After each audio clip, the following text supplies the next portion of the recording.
his son's grave, a powerful billionaire confronts a mystery, his maid's daughter crying. What she knew would unravel a truth he never saw coming. He came to the grave expecting silence, haunted only by his own regret. Arthur Montgomery, a man who built an empire, was lost in a fog of grief for a son he barely knew. But this Sunday, his ritual of penance was broken. Someone else was there. A small girl crying, her hand resting on the cold granite, tracing the engraved name. She was a mystery in a faded blue dress, a child who couldn't possibly know the war hero buried there. This was the moment a billionaire's hollow world cracked open, revealing a secret his son had taken to the grave. Until now. And where in the world are you watching from today? Let me know in the comments. With that, let's get right into the story. He owned the city, but he couldn't buy back the time he lost. Arthur Montgomery followed the same path every Sunday, lost in a fog of grief. He expected silence at his son's grave, but today he found a mystery. The silence in the Rolls-Royce was heavy. Arthur Montgomery stared out the armored glass window. He did not see the bustling Chicago streets. He saw nothing. The city's skyline he had built, the towers bearing his name, meant nothing. They were just glass and steel, empty monuments to a life he no longer understood. For 5 years, Sunday had been a day of penance. His driver, Robert, a man who had been with him for 20 years, knew the ritual. He navigated the car through the city's wealthiest suburbs toward the quiet, manicured lawns of Westwood Memorial Gardens. Robert never spoke on Sundays. Arthur appreciated the silence. It matched the void inside him. The car slowed, crunching softly on the gravel path. "I will wait, sir," Robert said, his voice low. Arthur merely nodded. He stepped out of the car, adjusting the cuffs of his expensive dark wool suit. He was a tall man, imposing even in his late 60s. His hair was thick and silver, perfectly combed, but his eyes, sharp and blue, were hollow. They held the permanent shadow of loss. He carried a small, simple bouquet of wildflowers. His son David had hated the extravagant displays Arthur preferred. David had hated the galas, the boardrooms, and the suffocating pressure of the Montgomery name. David, his only son, had defied him. He had joined the army. He had become a hero to strangers, a captain spoken of with reverence, a legendary veteran. And he had died in the desert 5 years ago. Arthur walked the familiar path. The air was cool, carrying the scent of damp earth and cut grass. This cemetery was exclusive, a final resting place for the city's elite. But death made no distinctions. It had taken his son just the same. He had built David a monument, a massive granite headstone etched with his name, Captain David Montgomery. Below it, a bronze plaque detailed his valor, his service, his sacrifice. Arthur hated the plaque. He had approved it, paid for it, but he hated it. It felt like an advertisement for a son he barely knew. His guilt was a physical weight. He had been so focused on building an empire, so angry that David had rejected it. He hadn't made time. He had thought time was endless.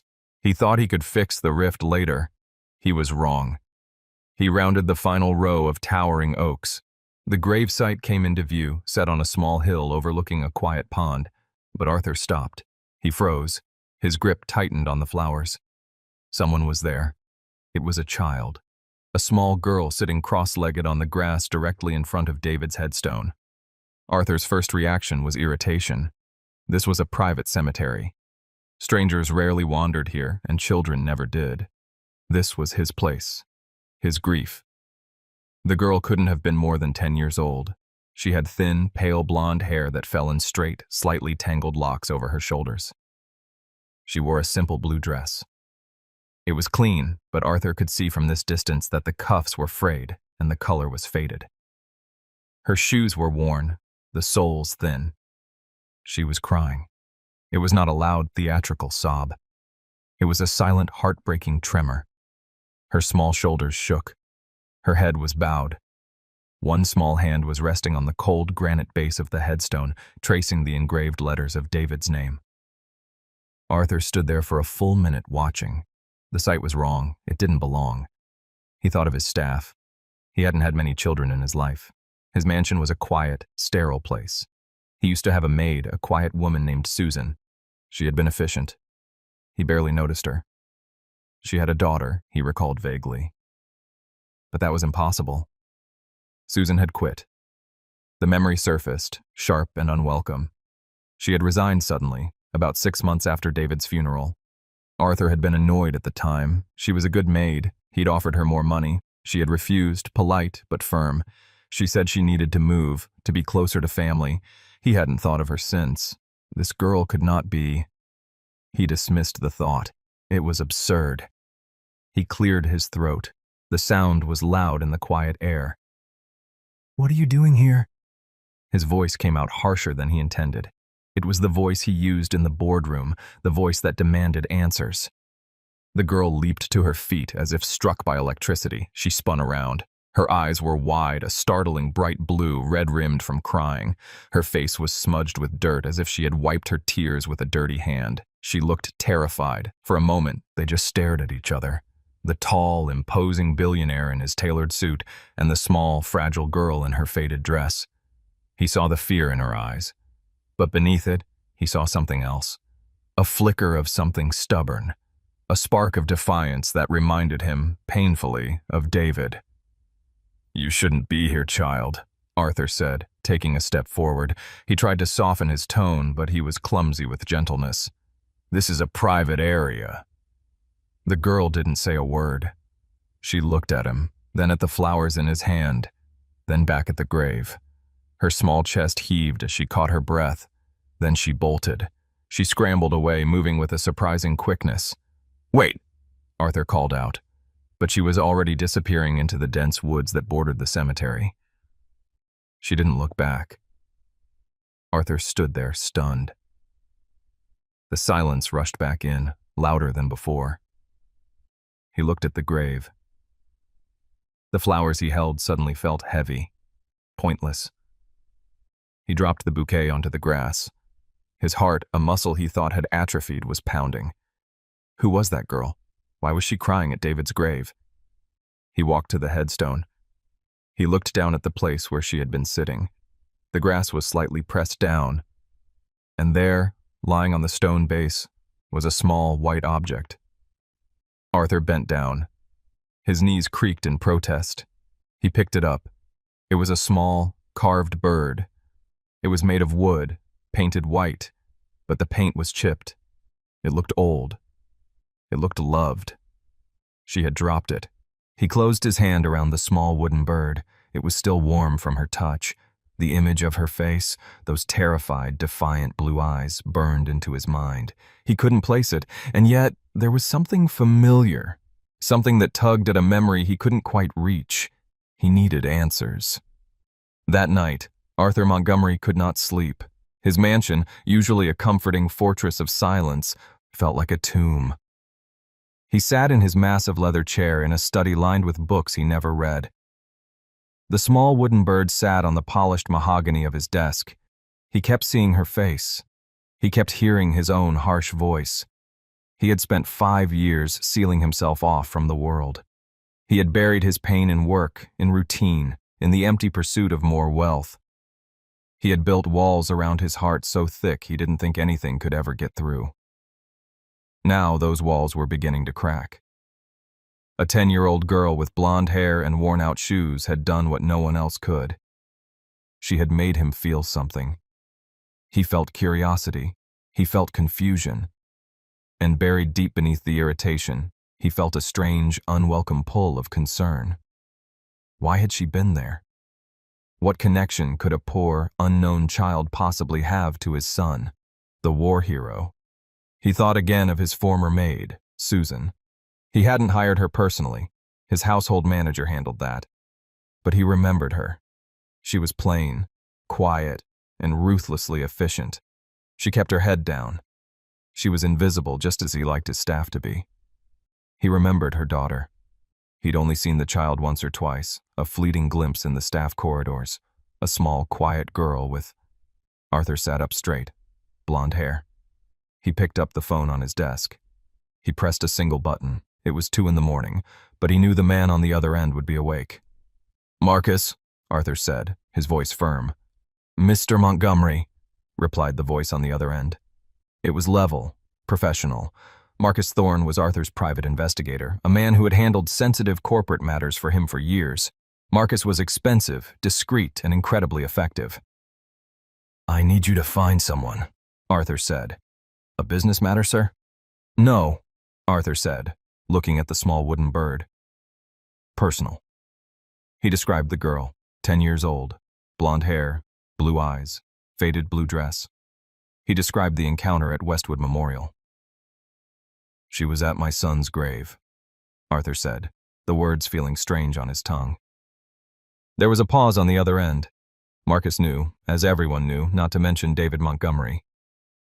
"I see, sir. A child. Do you have a name?" "No," Arthur said. "But I have a lead. A former employee. A maid named Susan. I don't recall her last name. She worked here. She quit 5 years ago, about 6 months after my son's. After the funeral. Susan. A maid. Quit 5 years ago, and the girl is approximately 10. Do you believe they're connected?" Marcus asked. "Find the maid, you find the girl," Arthur said. "I want to know who she is. I want to know where she came from. And I want to know why she was at that grave. It will be difficult without a last name, sir. Susan is common. You have my entire household's employment records." "Check them," Arthur commanded. "I want an answer by morning." He hung up the phone. He leaned back in his chair. He felt a surge of energy, a focus he hadn't felt in years. This was a problem to be solved, a mystery to be unwound. He looked at the wooden bird. Why was she crying? What did his son David mean to this child? He tried to picture Susan, the maid. He remembered her being young, in her late 20s perhaps. Quiet. Always looking down. He had barely given her a second thought when she resigned. He'd been annoyed by the inconvenience. He'd had to replace her. Now, her departure seemed significant. She had left 6 months after David died. The girl was 10. David had died 5 years ago. Arthur did the math. The dates didn't line up. If the girl was 10, she would have been 5 when David died. He felt a small knot of tension ease in his chest. It was just a coincidence. A stray child. A former employee. The two things were not connected. He was just a lonely old man haunted by ghosts. But as he tried to settle his mind, he saw the girl's eyes again. Blue. Startlingly blue. Just like David's. The phone in Arthur's study rang at 7 a.m. Arthur, who had not slept, snatched the receiver. "Well?" "Mr. Montgomery." Marcus Thorne's voice was all business. "I have the information." "Her name is Susan Miller," Marcus continued, skipping the pleasantries. "She was employed by you for 3 years. She resigned 5 years and 2 months ago and has been off the grid ever since." "Where is she?" Arthur demanded. "This is the difficult part, sir." "She's in a tenement building on the south side, a very rough area.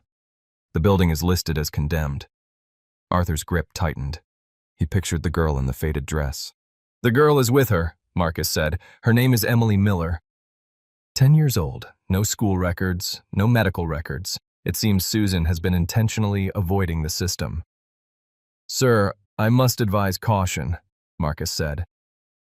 "A man like you appearing in that neighborhood, it's dangerous. Susan is clearly protective and wants to remain a ghost. I can send a representative." "No," Arthur said. "I will handle this myself. Send the address to my car." "Mr. Montgomery, I really must—" "You have done your job, Marcus. Send the address." Arthur hung up. He stood, feeling the ache in his knees. He had an answer, but the answer only brought more questions. He slipped the small wooden bird into his suit pocket. The Rolls-Royce glided from gleaming skyscrapers to choked, narrow streets. Arthur watched the world outside his window decay. The buildings were brick, stained with soot, their windows boarded up. This was a part of his city he had not seen in 30 years. It was a part of the city David had talked about. "They're just people, Dad," David had argued years ago after Arthur criticized him for volunteering at a shelter. "They need help. We have more than we could ever need. I build towers." "I create jobs," Arthur had countered. "That is, doing something. Handing out soup is a waste of your potential. The memory was sharp. Arthur pushed it down. Stop at the corner, Robert, Arthur said. The car hissed to a stop. Robert turned. Sir, this is not a safe place. Please let me take you to the door. I will not be chauffeured to a slum, Robert, Arthur said. Wait here. He was already out of the car. The noise of the street hit him. A distant siren, shouting, the smell of exhaust. He stood for a moment, a man in a $5,000 suit on a street covered in filth. He ignored the stairs. He found the building. It was a skeleton of brick. The front door was gone. He stepped inside. The lobby was dark and cold. The air was thick with the smell of damp and mold. He checked the number, apartment 3B. He climbed the crumbling stairs. On the second floor, a baby was crying. From another apartment, a man and woman were shouting. He reached the third floor. The hallway was narrow, lit by a single, flickering bulb. He found the door marked 3B. The paint was peeling. He could hear a small voice inside, reading aloud, stumbling over a word. He raised his hand to knock. His hand, which had signed deals worth billions, was trembling. Before his knuckles could touch the wood, the door creaked open a few inches. A woman's eye peered out. He recognized her. Susan Miller. But she was not the woman he remembered. This woman was thin, her skin pale. She looked exhausted, worn down to the bone. Her eyes, once cautious, were now wide with pure shock. Mr. Montgomery? She whispered. Susan, Arthur said, his voice steady. Her shock vanished, replaced by panic. She tried to slam the door. You can't be here! Arthur put his hand flat on the door. He was much stronger than she was. I need to talk to you. We have nothing to talk about, she said, pushing. Leave us alone. Go away. Mom! The small voice from inside cut through the struggle. Susan froze. Her face turned white. The door was pushed open from the inside. The girl from the cemetery stood there. Emily. She was holding a worn, tattered book. She looked up and saw Arthur. Her bright blue eyes went wide. She dropped the book. It hit the floor with a soft thud. She immediately hid behind her mother's legs. I saw you, Arthur said, his voice gravel, directed at Emily. Yesterday, at the cemetery. Susan pulled the girl behind her, shielding her. Her fear was dissolving, turning into a fierce, protective anger. She looked at Arthur with a hatred that stunned him. Look what you did, she spat. You scared her. Get out. Get out. Why were you at my son's grave? Arthur demanded. That is none of your business, Susan said, her voice trembling. He was my son, Arthur said. Susan let out a short, bitter laugh. It was a shocking, ugly sound. Your son? You barely knew him. You didn't know him at all. The words hit Arthur like a physical blow. He staggered. The insult was so profound, so true, it stole his breath. How dare you? He finally managed. I dare, Susan said, her fear gone. I worked in your house for 3 years. I was invisible to you. But I saw. I listened. He tried to talk to you. All you cared about was your name, your money. You were a maid, Arthur said, a desperate attempt to regain control. He was my family too, Susan shouted. The words echoed in the hallway. Arthur froze. He stared at Susan. The implications crashed down on him. My family too. What did you say? He asked. Susan's face crumpled. She realized what she had said. Her anger vanished, replaced by panic. She grabbed Emily's arm. Mom, you're hurting me, the girl whispered. We're leaving, Susan said, her voice frantic, trying to pull the girl back into the dark apartment. We have to pack. No, Arthur said. He stepped forward, planting his foot in the doorway. You're not going anywhere. Not until you tell me what you meant. He looked down at Emily. The girl was staring at him, not just with fear, with curiosity, and with those eyes. David's eyes. Arthur's mind raced. The dates. Susan left 6 months after David died, but the girl was 10. David had been home on leave. He remembered. A fight, the last one, almost 11 years ago. They had argued about the army, about the company. Arthur had said unforgivable things. He looked at Susan, at her thin face, her old clothes. He looked at the girl, 10 years old. "Tell me," Arthur commanded. Susan was trapped, her shoulders slumped in defeat. "Please," she whispered, "just leave us be. We don't want anything from you." "I found this," Arthur said, his voice suddenly quiet. He reached into his coat pocket. He pulled out the small, chipped wooden bird. Emily's head snapped up. Her eyes locked onto it. "My bird!" she gasped. She reached for it, forgetting her fear, stepping out from behind her mother. Arthur's hand was shaking as he held it out. "He made this, didn't he?" He knew. The moment he said it, he knew. David used to whittle. It was one of the many pointless hobbies Arthur had criticized. Emily took the bird from his large hand. Her small, dirty fingers brushed his skin. "My daddy made it for me," she said, her voice a tiny whisper. The hallway tilted. Arthur's breath hitched. He looked at Susan. Her face was a mask of misery. Tears were streaming silently down her cheeks, a quiet admission. "My daddy?" Arthur repeated. He looked at Emily. "Your father?" "Tell me," Arthur said to Susan. His voice was no longer demanding. It was a hoarse, desperate plea. "Tell me the truth." Susan put her hands on her daughter's shoulders, pulling her close. "Yes," Susan said, her voice breaking. "David was her father." Arthur stumbled back, his hand grabbing the grimy doorframe for support. His legs felt weak. "My son. A daughter. This girl. Emily. She's my granddaughter," Arthur whispered. The words felt foreign, impossible. "Her name is Emily," Susan said, her voice gaining a sliver of strength. She pulled the girl back into the apartment. "And she is my daughter. You have no claim on us. Now please, go." She shut the door. Arthur stood in the hallway. He heard the metallic sound of a deadbolt sliding into place. He was alone, in the silence, with the echo of her words. "My granddaughter." The silence was absolute, broken only by the sound of his own ragged breathing. He stared at the peeling paint on the door. He heard the deadbolt slide home. It was a sound of such finality, such rejection, that it felt like a physical blow. Granddaughter. He was a man who processed the world through numbers, through assets and liabilities. This did not compute. He had a granddaughter, his son David had a daughter, and they were living here, in a place he wouldn't even house his dogs. He leaned against the wall. His legs felt unsteady. He was 68 years old, and for the first time in his life, he felt truly weak.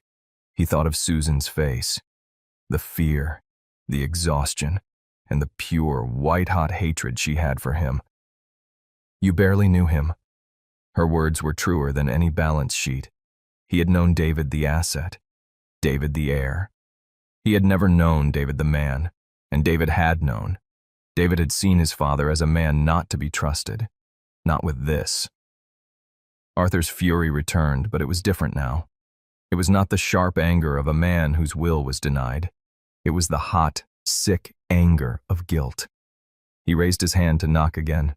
It was a heavy, slow movement. "Susan," he said. His voice was hoarse. It had lost its power. "Susan, please." "Open the door." There was no sound from inside. The girl, Emily. She can't stay here," Arthur pleaded. "This is not a place for a child. For David's child." He waited. He heard a muffled sound, a whisper, Susan shushing the girl. "Please," Arthur said again. I want to help." "Go away." Susan's voice came from the other side, muffled but fierce. "You can't help. You only destroy." David knew it. He said He said you'd try to own us. He said you'd turn her into one of your possessions. Arthur recoiled. The idea was monstrous. He told you that? He told me everything, she said, her voice breaking. He told me how you tried to buy his military career, how you tried to break him.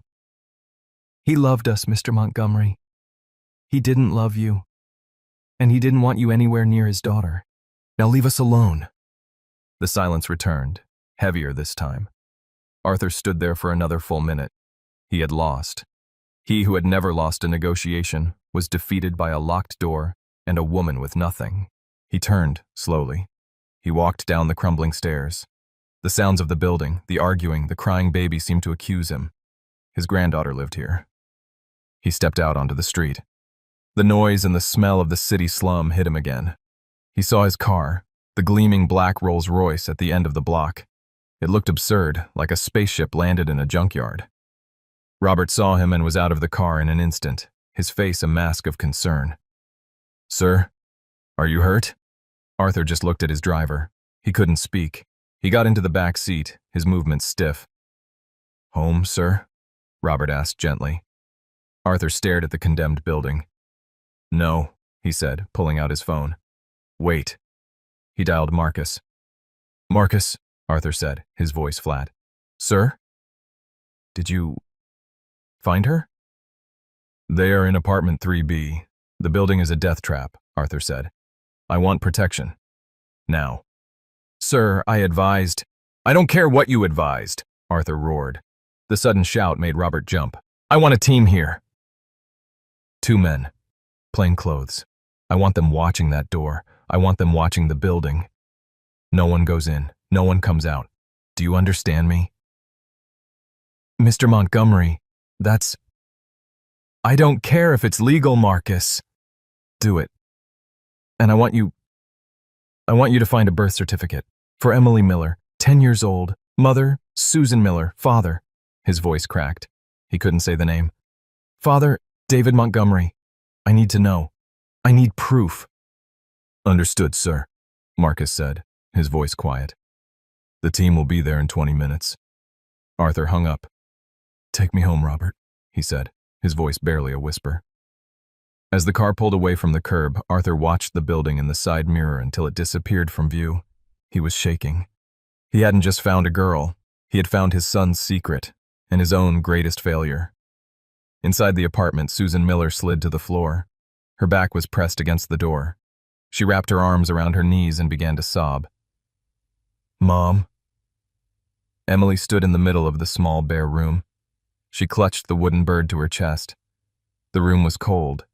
They had one mattress on the floor, a small hot plate, and a pile of blankets. Their few belongings were in 2 duffel bags by the wall. "Mom, are you okay?" Emily asked again. "We have to go, baby," Susan whispered, wiping her face.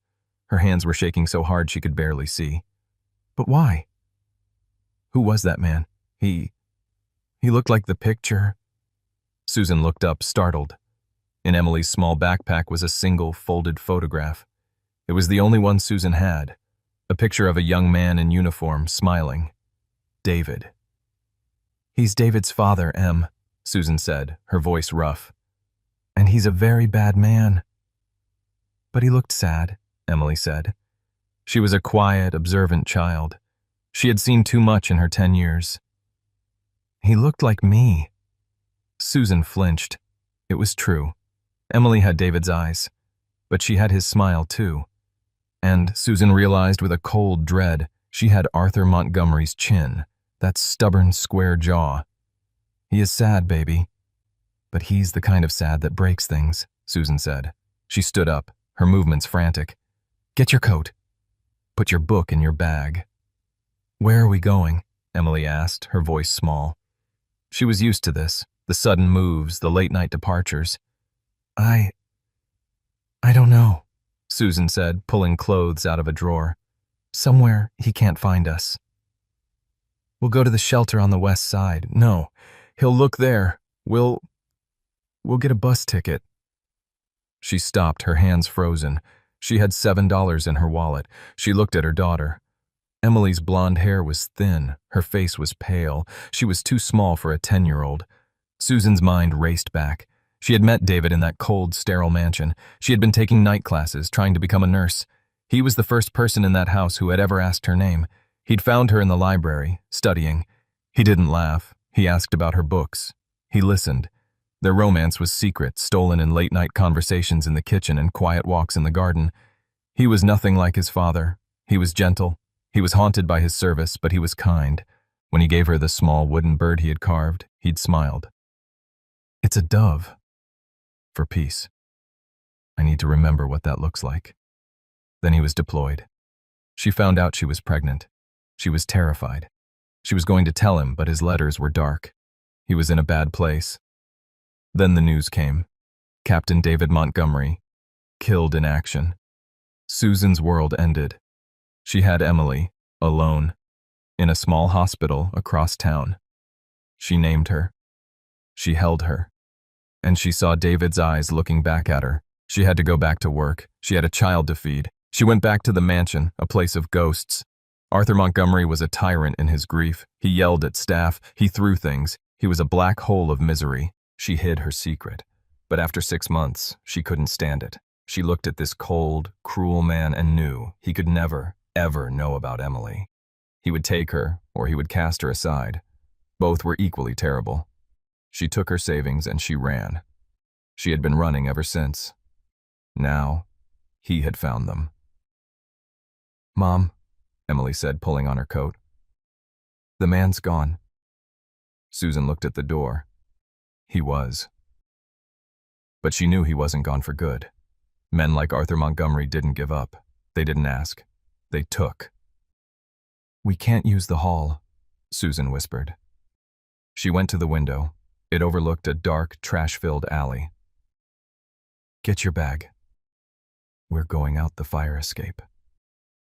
The next morning, Arthur sat in his study. He had not slept. The small wooden bird was on his desk next to a stack of papers. Marcus Thorne stood opposite him. He looked tired. "They're gone," Arthur said. It wasn't a question. "Yes, sir," Marcus said. "My team was in place at 8:40 p.m. She and the girl must have left almost immediately after you did. They went out the back fire escape. My men were watching the front. It's my fault. I underestimated her." "She's been running for 5 years," Arthur said, his voice dead. "She's not an amateur. She's a mother." He looked down at the papers. "What did you find?" Marcus slid a document across the desk. It was a copy of a birth certificate. Emily Rose Miller. Mother, Susan Miller. Father, David Montgomery. Arthur's breath caught. It was there, in black and white. "She filed for it 6 months after his death," Marcus said. "She had to petition the court. She had proof." "What proof?" "Letters," Marcus said. "And this." He handed Arthur another file. It was a lab report, a DNA paternity test. "The test was ordered by Captain Montgomery," Marcus said quietly. "He took it at a military base clinic 3 weeks before his death. He knew, sir. He knew he had a daughter." The room spun.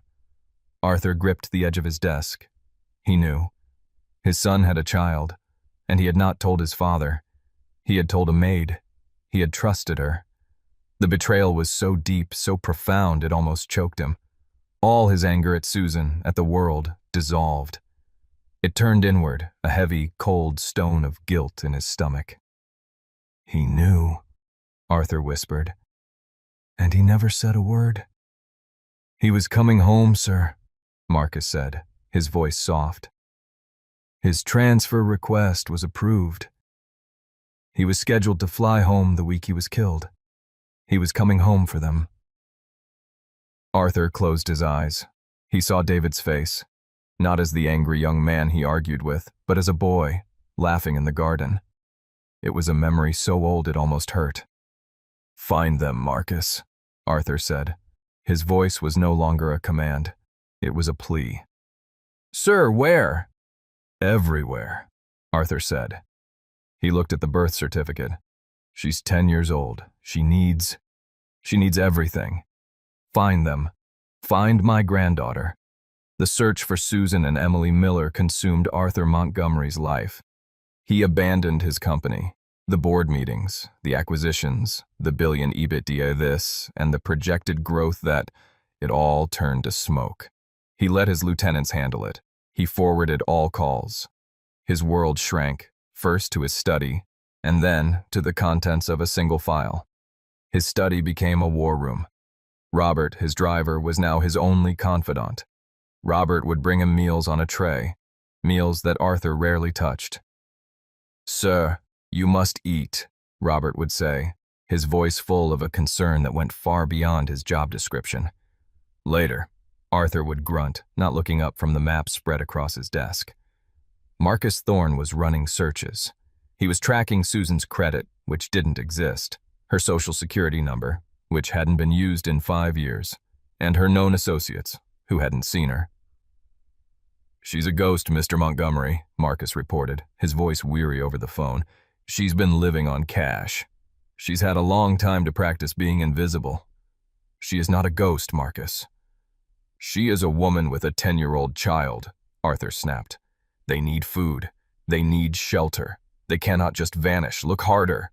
He was a man starving, and the only food he could imagine was an answer. Days bled into a week. Arthur looked old. His tailored suits hung in the closet. He wore the same pair of gray trousers and a white shirt, now rumpled, the sleeves rolled up. He hadn't shaved. The silver stubble on his jaw made him look less like a captain of industry and more like a man shipwrecked. His anger had cooled, replaced by a cold, aching hollow. It was the same hollow that David's death had carved, but now it had a new, sharper edge. This was a loss he could have prevented. In his frustration, he tore his house apart. Not in a physical rage, but in a desperate archaeological dig. He was looking for his son. He ended up in David's old room. He had not entered this room in 5 years. His staff had strict instructions to keep it clean, but to touch nothing. It was a museum of a person he never knew. Books on military history were piled next to novels by authors Arthur had never heard of. There was a guitar in the corner. David played the guitar.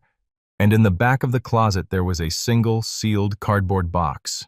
It was marked CPT D. Montgomery, Personal Effects. The military had sent it. Arthur had seen it arrive. He had ordered it put in here, and he had shut the door. He had been too angry at David for dying, too consumed by his own pain to look. His hands, which were shaking, fumbled with the packing tape. He ripped it open. The contents smelled faintly of canvas and desert dust. There were neatly folded uniforms, a pair of worn-out combat boots, a few medals, including a Purple Heart, tossed in as if they were trinkets. At the bottom, there was a thick, leather-bound journal, and underneath that, a stack of letters tied with a simple piece of string. They were addressed to Susan in David's strong, clear handwriting, but they were unmailed. Arthur sank to the floor, his back against the bed. He felt the ache in his knees. He picked up the journal. His son's voice, silent for 5 years, spoke from the first page. It was not about the war. Not really. It was about her. August 14th. Saw S. in the library again. She was studying. She works 16 hours a day and still finds time to read about human anatomy. She wants to be a nurse. She has more drive than anyone I've ever met in my father's boardroom. Arthur flinched. He read on. September 2nd. I told her about the argument with my father. He wants me to quit. He called my men uneducated grunts, and my service a child's rebellion. S just listened. She didn't judge. She just understood. She put her hand on my arm. It's the first time I've felt calm in months. I think I'm in love with her. Arthur closed his eyes. The memory of that argument was vivid. He had been cruel. He had been trying to break David's will, to force him back into the life Arthur had chosen for him. He skipped ahead, his heart pounding. March 21st, 11 years ago. 2 weeks leave. 2 weeks of heaven. I'm dreading going back. S and I. We're not just us anymore. She told me last night, I'm going to be a father. I've never been so terrified in my life. And I've never been so happy. I'm going to have a family. Something real. Something that isn't about money or power or the Montgomery name. I can't tell my father. Not yet. Not ever, maybe. He'll ruin it. He'll try to buy S off, or he'll try to control the child. He'll make it part of the empire. This is mine. This is ours. S is scared. I told her I'd protect her. I'd protect them both. The journal fell from Arthur's hand. He'll ruin it. The words were an epitaph. David hadn't just been a son. He had been a man, in love, about to be a father. And he had looked at Arthur and seen a monster. He had seen a dragon to be kept away from his treasure. He said you'd try to own us. Susan's voice echoed in his memory. He was right, Arthur whispered to the empty room. He was right. He sat there, on the floor of his dead son's room, for a very long time. The self-pity he had nursed for 5 years, the grief that he had worn like a heavy cloak, was burned away. All that was left was the raw, scalding shame. He finally understood. He had not just lost his son. He had driven him away. 200 miles away, the bus wheezed to a stop. "Last stop, ma'am," the driver said. Susan Miller jolted awake. Her neck was stiff. She looked down. Emily was asleep, her head in Susan's lap. Her small, pale face relaxed for the first time in days. She was still clutching the wooden bird. Susan looked out the window. It was 3 a.m. They were at a desolate bus station in a small, forgotten town in rural Illinois. Rain was streaking the dirty glass. Honey, we're here," she whispered, gently shaking her daughter. Emily mumbled, her eyes opening, confused. "Where are we? Are we safe?" Susan's heart broke. "We're safe, baby," she lied. She had $7. She had run to the one person she thought might help. Her half-sister, Clara. A woman she hadn't spoken to in 12 years. They had not parted on good terms. But Clara was the only family she had left. "Come on," Susan said, pulling Emily's small backpack on. "We just have to walk a little way." They stepped off the bus into the cold, driving rain. Susan pulled her thin jacket tighter. She looked at the empty street. She had no phone. She had no money for a cab. She just had an address, memorized, on a piece of paper. 3 miles. You can do this. Hold my hand, Em, she said. Emily's small, cold hand slipped into hers. It's okay, Mom, Emily whispered, as if sensing her mother's despair. My daddy, he was a soldier. He was brave, right? We can be brave. Susan stopped. She knelt there on the wet pavement and pulled her daughter into a fierce hug, tears mixed with the rain on her face. Yes, baby, she choked out. He was the bravest man I ever knew. And you are just like him. The phone in Arthur's study rang. Arthur snatched it. What? I found something, Marcus said. His voice was different. It was charged with adrenaline. It's not a bank record. It's not a credit card. It's her sister. Arthur sat up straight. She has a sister? A half-sister, Clara Reeves. They had different fathers, grew up apart. Records show they were estranged, but I ran a check on Clara's address, a small town, Holton, Illinois, 3 hours south of you. What about the address? Arthur said, his mind already racing. The electric bill, Marcus said, and Arthur could almost hear him smile. Clara Reeves has a small house. She's single, works as a waitress. Her utility usage, it's been the same for 2 years, until last night. Last night, her water and electric usage both spiked. A small spike, but one that would be consistent with 2 new people in the house. Arthur was on his feet. She's there, Arthur said. It was not a guess. It was a certainty. Mr. Montgomery, sir, what are you going to do? Marcus asked. Do I call the police? Social services? You have the birth certificate? Arthur looked at the journal on his desk. He looked at the unmailed letters. He'll ruin it. He'll try to own us. No, Arthur said, his voice quiet. He looked at his reflection in the dark window. He saw the disheveled, broken old man. This was not a negotiation. This was not a hostile takeover. No, he said again, his voice firming. You will do nothing, Marcus.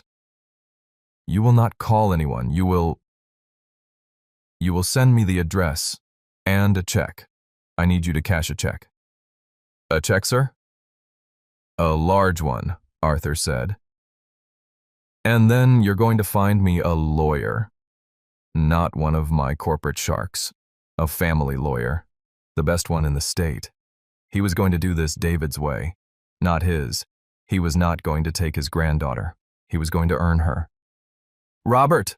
Arthur called out, opening his study door. Robert was there in an instant, as if he'd been waiting. Get the car, Robert. We're going for a drive. Home, sir? No, Arthur said. He picked up the small, chipped wooden bird from his desk and slid it into his pocket. It felt like a stone, or a key. We're going to Holton. The drive to Holton was 3 hours of taut silence. Robert drove, his eyes the only thing moving, flicking to the rearview mirror. He was watching his employer, a man he had served for 20 years, disintegrate. Arthur sat in the back, the plush leather a cold comfort. He did not see the flat, harvested cornfields. He did not see the small, forgotten towns they passed through. He was not in the car. He was on a porch, in a slum, hearing a door bolt. He was in his son's room, reading a journal. He held the small, chipped wooden bird in his hand. His thumb rubbed over its smooth head, as if it were a prayer bead. He was rehearsing.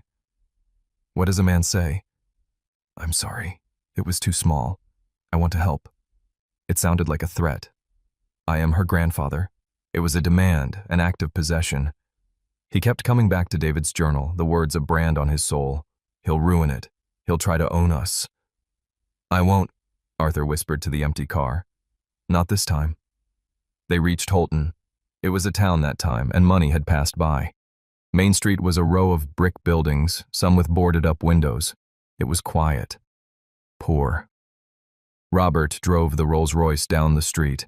People on the sidewalk stopped to stare. The car was not just an oddity, it was an accusation. The address is on the next street, sir, Robert said. Pull over here, Arthur commanded. Robert stopped in front of a closed diner. Sir? This car, Arthur said, his voice rough. It's a threat, a fortress. I'm going to walk. Mr. Montgomery, I can't let you. Robert, I am going to walk 2 blocks. I am not going to war. I am going to see my granddaughter. Wait. He got out. He adjusted his rumpled shirt, tried to smooth his trousers. He looked like what he was, a rich man who had been dragged through hell. He walked. The air was cold, smelling of damp leaves. The houses were small, with neat, tiny lawns. He found the address. It was a small white bungalow. It needed paint, but the porch was swept. A lopsided pumpkin sat by the door. Arthur Montgomery walked up the cracked concrete path. He looked at the peeling paint on the door. He felt a wave of nausea so strong he had to grip the railing. This was it. The culmination of his entire life, every deal, every dollar had led him to this. A peeling door in a tiny town. He raised his shaking hand. He knocked. The sound was a gunshot in the silence. He waited. He heard footsteps. A chain lock rattled. The door opened a few inches. A woman's eye, hard and tired, peered out. This was not Susan. We don't want any, she said, her voice rough. I'm not selling anything, Arthur said, his voice a croak. I'm looking for Susan Miller. The woman's face hardened. Who are you? My name is Arthur Montgomery.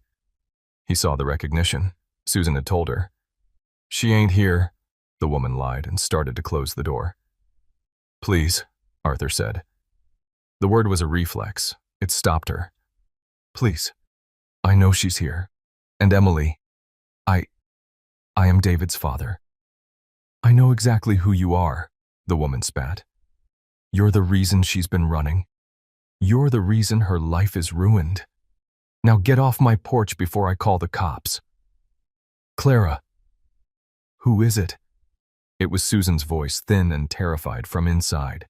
It's no one, Susan. Go back to bed, Clara hissed back. He's here, isn't he? Susan appeared behind her sister, a ghost in the dim hallway. She was twisting a dish towel in her hands. He found us. Susan, Arthur said, desperate to fix this. I am not here to take her. Liar, Susan shrieked, shrinking back. That's all you people do. You lie and you take. Clara, call the police. Tell him to leave. You heard her, Clara said. Get out. Mom? Who's that man? The small voice cut through the anger. Emily stood in the hallway behind them. She was wearing pajamas with little yellow ducks on them, pajamas that were too small. Her blonde hair was messy from sleep. She saw Arthur. Her eyes went wide, but this time she didn't run. She just stared. Arthur's gaze locked on hers. He couldn't breathe. This was his son's child. She was real. He forgot Susan. He forgot Clara. He took one step toward the door. Both women flinched, shielding the girl. Don't you come near her, Susan screamed. I won't, Arthur said, stopping immediately. He held up his hands, as if to show he was unarmed. I'm sorry. He looked at Emily. He tried to smile, but his face felt stiff. Hello, Emily, he said, his voice soft. Do you remember me? Emily just nodded, her eyes fixed on his face. She took one small step forward. Emily, get back, Susan ordered. He looks like my picture, Emily whispered, pointing at him. He is, Susan said, her voice breaking. He's David's father. Arthur's heart ached. He reached into his pocket. His fingers closed around the small wooden bird. He pulled it out and held it on his open palm. You left this, he said to Emily. At the cemetery. I brought it back. Emily's face lit up. She looked at her mother. He found my bird. He brought it back. She took another step, reaching for it. Susan grabbed her arm. No, Em. We don't want anything from him. It's mine, Emily said, her lip trembling. It was the first time Arthur had seen her as a child, not a ghost. She was a 10-year-old girl who wanted her toy. My daddy made it. I know, Arthur said, his voice thick. He looked at Susan, over the girl's head. I know he did. I read his journal, Susan. Susan's face went white. You... what? I read his letters. The ones he didn't send, Arthur continued, the confession tearing out of him. He was coming home for you. He was so happy. And he was so scared of me. He looked down at his hands. He was scared I would ruin it. That I would try to own you. He met Susan's gaze, his own eyes swimming. And he was right. I would have. 5 years ago, I would have. I was a terrible father. I was a terrible man. I didn't know him, Susan. You were right. I didn't know my own son. Tears were streaming down his face. He didn't bother to wipe them. He, Arthur Montgomery, was crying on a stranger's porch. Susan stared at him. Her anger was gone, replaced by a stunned, confused silence. Clara's hard expression had softened. I can't change what I did, Arthur continued, his voice cracking. I can't bring him back. God knows I would trade all of it, the buildings, the money, for one more chance. But I can't. He looked at Emily. But I can help you. Not like he thought. Not owning, but helping. He would have wanted his daughter to be safe. He would have wanted her to be warm. He reached into his suit jacket. He pulled out a thick envelope. He didn't offer it to Susan. He placed it gently on the porch railing. That, he said, is a cashier's check. It's not my money. It's David's. From his trust fund. The one he never touched. It's yours, Susan. For you and for her. To give you a start. To give you a life. Away from me if you want. You can take it, and I will never bother you again. I will walk away. I promise. Susan stared at the envelope as if it were a snake. And if I do take it? She asked, her voice shaking. You'll just go? Arthur looked at Emily, at her bright blue, curious eyes, David's eyes, walking away from her. It was the hardest thing he would ever do. He had to mean it. Yes, he said, if that is what you want. I will go. Emily, who had been watching this all, silent, suddenly spoke. Why? She asked. Arthur looked at her. Why what, child? Why are you crying? She asked. And why does your face look like my face? Arthur let out a sound, a short, strangled laugh that was half a sob. He knelt. He put himself on her level. His knees screamed, but he didn't care. He was eye to eye with his granddaughter. Because, he said, his voice a whisper, I lost my son. And for 5 years, I didn't know I had you. And I'm very, very sorry. I'm sorry I scared you. At the cemetery, I'm an old, sad man, Emily. Emily looked at her mother, then back at Arthur. She stepped away from Susan. She walked right up to him. Clara gasped. Susan reached out but stopped. Emily stood a foot away. She looked at his face. Then she looked at the wooden bird in his hand. She put her small, thin hand on his. She didn't take the bird. She just put her hand on his. Her fingers were small and warm. You can give it to me now, she said. Arthur's hand was shaking so badly he could barely open it. He let the bird fall into her small palm. She closed her fingers around it. She smiled, a small, shy but brilliant smile. It was David's smile. Thank you, she said, for finding him. Arthur Montgomery broke. He put his face in his hands, and he wept. He wept for his son, for the lost years, for the waste, for the cruelty, for the sheer blind luck of this moment. He felt a small hand on his head, patting his silver hair. It's okay, Emily whispered. It's okay, Grandpa. Arthur was frozen, kneeling on the cold, damp wood of the porch. His entire, carefully constructed world had been reduced to this, the concrete feeling of his granddaughter's small hand on his head. He heard a sniffle. It wasn't him. He looked up, his eyes blurred, his face wet. Susan was standing in the doorway, her arms wrapped around herself. The dish towel was on the floor. Her face was a ruin of confusion, grief, and a fragile, terrifying hope. Clara, the practical one, let out a long, slow breath. She looked at Arthur, then at Emily, then at her sister. Well, hell, Clara said, her rough voice breaking the spell. Are you going to let him just kneel there all day? You're scaring the neighbors, and he's getting my porch wet. Susan looked at her sister, then at the man who was her son's father. He looked small. The imposing, terrifying billionaire was gone. All she saw was an old, heartbroken man. Emily, sensing the shift, took her hand from Arthur's head and slipped it into his. His large, trembling hand instinctively closed around hers. Mom? Emily said, her voice quiet. He's cold. Susan's resolve, the wall of anger and fear she had maintained for a decade, finally crumbled. She couldn't fight her daughter's simple, profound compassion. She couldn't fight the truth in Arthur's broken face. She unlatched the screen door. It squeaked loudly. Come inside, Susan whispered. Just come in. It's too cold out here. Arthur looked up, his eyes wide, He didn't understand. It was an invitation. "Ma'am, just get in here before you catch your death," Clara grumbled, pulling the door open wide.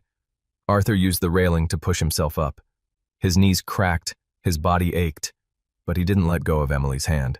He stepped haltingly over the threshold. He entered the small, clean but sparsely furnished living room. It was warm. It smelled of coffee and cinnamon. It was a home. Emily tugged him toward the lumpy, floral print couch. "You can sit here," she said, as if he were the child. He sat. He looked around. There were photographs on the mantel, a school drawing from Emily taped to the wall. And there, on a small table, was the framed picture of David in his uniform. Susan stood opposite him by the fireplace. Clara guarded the kitchen doorway, her arms crossed. Arthur began. He didn't know what to say. "Thank you."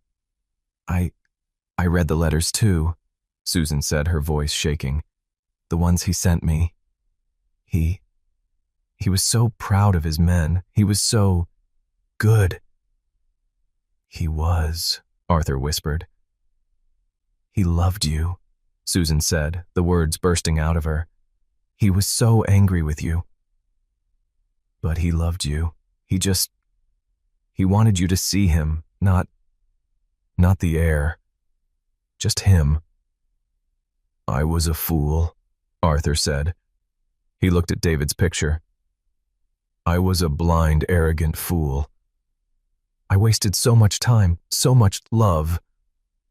He looked at Susan. "The envelope. The check. It's still yours. David's. You can take it. You can go to nursing school like he said you wanted to. You can buy a house. You can go anywhere. I will not stop you." Susan looked at the porch, where the envelope lay on the railing. She looked at her daughter, who had climbed up on the couch and was now sitting beside this strange new man. Emily was leaning her head on Arthur's shoulder, her eyes heavy with sleep. I don't want to run anymore," Susan whispered, tears welling up again. "I'm so tired. I am so tired of running." "You don't have to," Arthur said, his voice thick. He gently put his arm around Emily's small shoulders. "Not ever again." 1 month later. The air at Westwood Memorial Gardens was cold and sharp. The sky was a brilliant, cloudless blue. Arthur Montgomery stood in front of his son's grave. He was wearing his dark wool overcoat, but he felt warm. A small hand was tucked into his. "Is this where you saw me?" Emily asked. She was wearing a new, bright pink coat and a white hat that almost covered her blonde hair. "This is it," Arthur said, his voice soft. "You were sitting right there, crying." "I was sad," Emily said, as if explaining a simple fact. "I missed my daddy." "I miss him too," Arthur said. Is it okay, Mr. Montgomery?" Arthur turned. Susan was standing a few feet back, holding a bouquet of wildflowers. She looked different. She had color in her cheeks. Her hair was cut. The dark circles under her eyes had faded. She was wearing a new, warm coat, the same color as the sky. "It's Arthur, Susan," he said gently. "And yes, it's more than okay." Emily ran to her mother, took the flowers, and walked carefully to the grave. She knelt, just as he had knelt on the porch. She placed the flowers on the grass. Then she took something from her pocket. The small, chipped, white wooden bird. She set it carefully on the granite base, right next to the flowers. "Hi, Daddy," she whispered to the stone. "I found Grandpa. He's not so bad. He cries a lot. But I think he's okay now. We're okay." She stood up and went back, taking Arthur's hand on one side and Susan's on the other. The three of them stood there for a long moment, a broken, pieced together new family. Arthur looked at his son's name, etched in the stone. The guilt was still there. It would always be there. But it wasn't the heavy, suffocating weight it had been. It was just a part of him now. A part of the man who had lost his son but had, by some miracle he would never understand, found his family. "Robert is waiting, Arthur," Susan said quietly. "He'll get cold." "He can wait," Arthur replied, squeezing Emily's hand. He looked at the sky. He looked at the grave. He looked at the woman and the child beside him. He was a man who had owned everything and had possessed nothing. Now, holding this small, warm hand, he was finally truly rich. He was home. And that's where we'll leave Arthur and his new family. I hope this story is a reminder that even after the deepest loss, new connections can be found in the most unexpected places. It's never too late to heal. I'd love to know what you were doing while listening, maybe with a cup of tea or just settling in for the night. Drop a line in the comments. I really do read them all. If you want to make sure we cross paths again, hitting like and subscribing makes a huge difference. We're always trying to improve, so feel free to share your feedback below. Thanks for spending this time with me.